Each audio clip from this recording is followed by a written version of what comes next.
one of the problems in these types of cases is that victims don't have the confidence to come forward in the first place.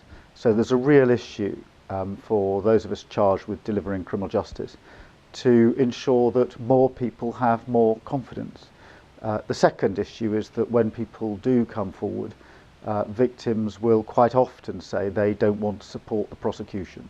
So they'll make an initial complaint, but then not want to see a prosecution through, for fear very often of the ramifications for them or their families. And so we have to think differently. We have to think, how do we prosecute a case, perhaps without the victim supporting it?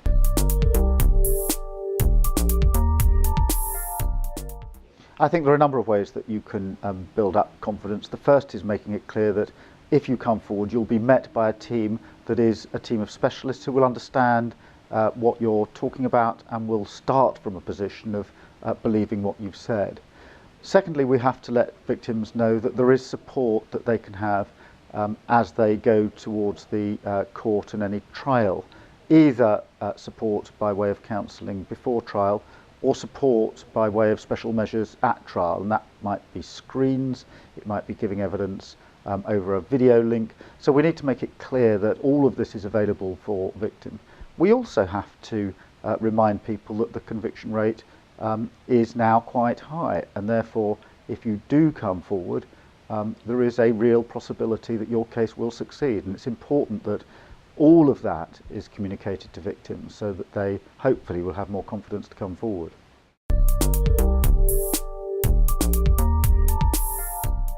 I think the biggest lesson in the last 12 months in the wake of the Jimmy Savile allegations and the exploitation cases, the so-called grooming cases, the biggest lesson is that we have approached the assessment of credibility wrongly. We've expected too much of victims.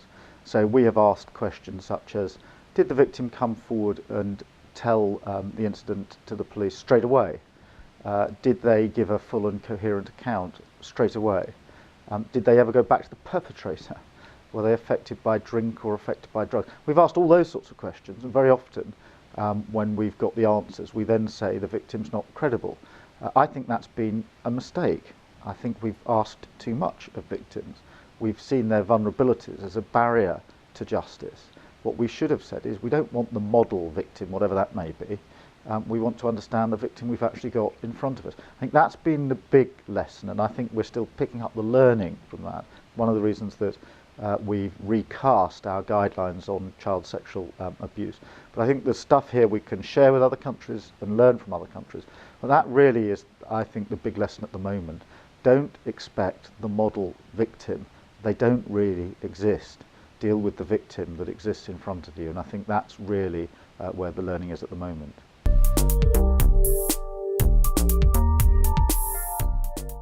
I think the journey through the trial is not a happy one for most victims, and most of the time when victims have finished giving their evidence, they say, "I'll never ever do that again."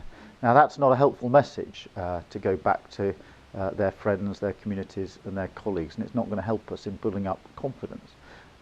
That experience has to be bearable. We must be able to have a system where victims are questioned but not abused, and I think that can be achieved by a number of routes. Judicial control of what's going on, ensuring that questions are not put repeatedly, ensuring that questions are put through one barrister, not all barristers, and even piloting pre-recording of cross-examination. I do think it must be possible to elicit the truth without destroying the individual that is giving evidence, and that is a bit that we've absolutely got to attend to at the moment.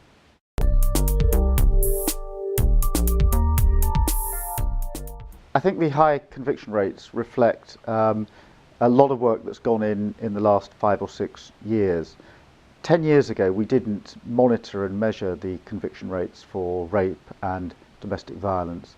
We then adopted a strategy that involved us putting in place much better guidance, training our prosecutors specifically on violence against women and girls, working with the police in relation to early advice, and having specialists present these cases in court. And I think that, along with the support that's also been put in place with, in some cases, specialist courts for domestic violence, has made a real difference. So if you like, it's the culmination of a strategy that's gone on for 5 years or so now.